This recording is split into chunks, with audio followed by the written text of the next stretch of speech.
Welcome guys, एक बार आपका फिर से स्वागत है यूट्यूब चैनल में। और बार बार इंट्रोडक्शन देना अच्छा भी नहीं लगता है। सीधे लेक्चर पे आते हैं, लेक्चर 9। ठीक है, और ये लेक्चर 9 जो है, ये समझ लीजिए कि आपके लाइफ प्रोसेस का जो डाइजेशन प्रोसेस है उसका आज का लास्ट लेक्चर है। ज्यादा बड़ा नहीं खींचेंगे क्योंकि जब एनसीईआरटी ने ही कंटेंट कम कर दिया है तो हम लोग उसको बड़ा खींच करके ज्यादा टाइम वेस्ट नहीं करेंगे। सीधे मुद्दे की बात पे आते हैं। तो देखिए, यहां पे हमारा जो डाइजेशन प्रोसेस है, यानी अगर कोई यूपी बोर्ड का बच्चा देख रहा है तो उसके लिए हो जाएगा पाचन क्रिया। तो जो हमारी डाइजेशन प्रोसेस है, या यूं कहें कि जो पाचन क्रिया है, वो हमारे इंटेस्टाइन में जा करके कंप्लीट होती है। कहां जाके कंप्लीट होती है? तो इंटेस्टाइन में कंप्लीट होती है। देखिए, यहां पे बात कॉन्ट्राडिक्टरी है। मैंने इंटेस्टाइन बोला है, अभी मैंने आपको यह नहीं बताया है कि कौन से इंटेस्टाइन में जाकर के कंप्लीट होगी। लेकिन अब चलिए इसको क्लियर करते हैं। तो मैं कहने जा रहा हूं कि जो एंटायर डाइजेशन की प्रोसेस है वो हमारे स्मॉल इंटेस्टाइन में जाकर के कंप्लीट होती है। ठीक है, अब एक बात ध्यान रखिएगा, ह्यूमन बॉडी इस तरीके से डिजाइंड है कि उसके अंदर दो टाइप की इंटेस्टाइन पाई जाती है। पहली इंटेस्टाइन होती है लार्ज इंटेस्टाइन। इसका नाम लार्ज इसलिए है क्योंकि इसकी ओपनिंग जो है वो बड़ी है, और इसका नाम स्मॉल इंटेस्टाइन इसलिए है क्योंकि इसकी ओपनिंग जो है वो छोटी है। लार्ज का मतलब यहां पे लंबाई से नहीं है, लार्ज का मतलब उसके ओपनिंग साइज से है। और दूसरी बात करें अगर लेंथ वाइज, तो लेंथ वाइज हमारी स्मॉल इंटेस्टाइन जो है वो 20 फीट की हो सकती है। 20 फीट यानी लगभग 6 मीटर की हो सकती है, और ये हमारी 1.5 मीटर की हो सकती है। ठीक है, तो ये इसकी लेंथ हो गई और ये आपकी इसकी लेंथ हो गई। ठीक है, अब अगर बात करें लार्ज इंटेस्टाइन की, तो उसको 3 पार्ट में डिवाइड किया गया है। तो वो पहला पार्ट है असेंडिंग कोलन। पहला है असेंडिंग कोलन, दूसरा है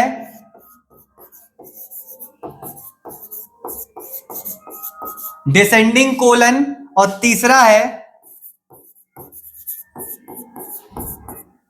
ट्रांसवर्स कोलन। ठीक है, ये 3 पार्ट हैं। उसी तरीके से स्मॉल इंटेस्टाइन जहां पर आपका पूरा डाइजेशन प्रोसेस कंप्लीट होता है, वो फर्दर 3 पार्ट में डिवाइड है, ड्यूडेनम, जेजेनम और ईलम। ठीक है, ड्यूडेनम वो इंटेस्टाइन का पार्ट है, ड्यूडेनम इंटेस्टाइन का वो पार्ट है, या यूं कहें कि स्मॉल इंटेस्टाइन का वो पार्ट है जो कि स्टमक से जुड़ा होता है, जो कि स्टमक से जुड़ा होता है। उसके बाद ये सी शेप का होता है। कैसा होता है बेटा? सी शेप का होता है। दूसरा बात करें जेजेनम का, तो ये ट्विस्टिंग, उलझा हुआ धागे जैसा होता है। और उसके बाद ये ईलम ये जो पार्ट है ये हमारे स्मॉल इंटेस्टाइन का लास्ट पार्ट होता है, जहां से जाकर के ये लार्ज इंटेस्टाइन के साथ कनेक्ट होती है। क्लियर है? आगे बढ़ते हैं। आगे बढ़ेंगे तो हम देखेंगे यहां पे स्मॉल इंटेस्टाइन में भी डाइजेशन होता है, और या यूं कहें कि स्मॉल इंटेस्टाइन में ही जाके डाइजेशन कंप्लीट होता है। तो यहां पे जो ग्लैंड होती है उस ग्लैंड का नाम है बर्नर्स ग्लैंड या क्रिप्ट ऑफ लिबरकून। क्रिप्ट ऑफ लिबरकून, ये दोनों एक ही ग्लैंड का नाम है, और इससे निकलने वाला जो डाइजेस्टिव जूस है उसका नाम है सकस एंट्रिकस। क्या नाम है? सकस एंट्रिकस। ठीक है, इसमें सारे मतलब प्रोटीन, फैट, विटामिन और जितनी भी चीजें हैं उनका डाइजेशन और एब्जॉर्प्शन यहां पर होता है। ठीक है, कार्बोहाइड्रेट का भी डाइजेशन जो थोड़ा बहुत बच गया वो यहां पे पूरी तरीके से जाकर के कंप्लीट हो जाता है। माल्टोज, शुगर, गैलेक्टोज, ग्लूकोज, जो भी चीजें यहां पे डाइजेस्ट हो जाती है। अभी इसी स्मॉल इंटेस्टाइन में आपकी एनसीईआरटी से एक क्वेश्चन आता है कि स्मॉल इंटेस्टाइन किस तरीके से डिजाइंड होती है कि वो मैक्सिमम सरफेस एरिया प्रोवाइड करती है एब्जॉर्प्शन के लिए, या यूं कहें कि जो डाइजेशन कंप्लीट होता है वो यहां पे कैसे होता है। तो एक बात ध्यान रखिएगा, सबसे पहले स्मॉल इंटेस्टाइन में पाए जाने वाला जो डाइजेस्टिव एंजाइम है वो एंटायरली पूरा एक कॉम्बिनेशन है, ये ध्यान रखिएगा, एंटायरली पूरा एक कॉम्बिनेशन है, और उसका नाम क्या है, तो बेटा सकस एंट्रिकस। और दूसरा ध्यान रखिएगा, स्मॉल इंटेस्टाइन में एक फिंगर लाइक स्ट्रक्चर होता है जिसको हम लोग विलाई बोलते हैं। अगर ये वीडियो कोई एसएससी का स्टूडेंट देख रहा है या रेलवे का या किसी भी कंपटीशन का देख रहा है तो उसका यहां से जीएस का एक क्वेश्चन भी कंप्लीट होता है कि स्मॉल इंटेस्टाइन में वो कौन सा स्ट्रक्चर है जिसकी वजह से सरफेस एरिया बढ़ जाती है, या यूं कहें कि पृष्ठ क्षेत्रफल बढ़ जाता है, जिससे जो पचा हुआ भोजन है उसका अवशोषण, या यूं कहें कि डाइजेस्टिव फूड का एब्जॉर्प्शन आराम से हो सकता है। तो वो क्या है बेटा, विलाई है। इतना क्लियर हो गया।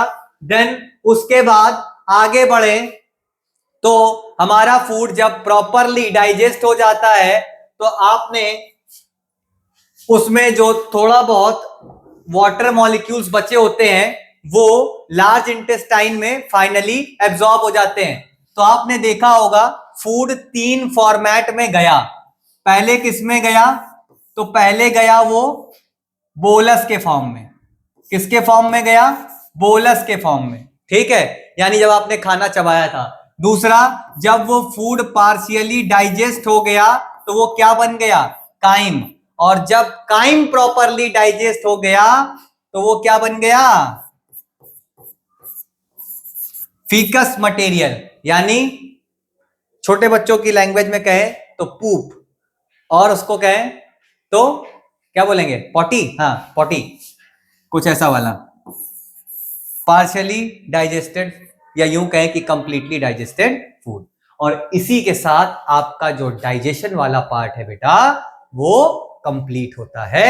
और इसके बाद हम लोग जो अपने नेक्स्ट वीडियो लेक्चर में कंप्लीट करेंगे या कहें कि स्टार्ट करेंगे तो वो है हमारा टॉपिक ये, अरे भैया नेक्स्ट हम लोग जो स्टार्ट करने जाएंगे वो है रेस्पिरेशन, ठीक है। इसको नेक्स्ट वीडियो में स्टार्ट करेंगे, ठीक है।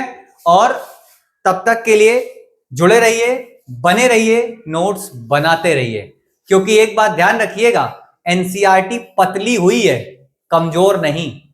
तो अब तो क्वेश्चन का जो स्टैंडर्ड है वो बदल गया है, पूछने की स्टाइल बदल गई है, तो अब जो है डेप्थ बढ़ गई है, क्योंकि अब question assertion reason based, MCQ based इस टाइप के क्वेश्चन आ रहे हैं।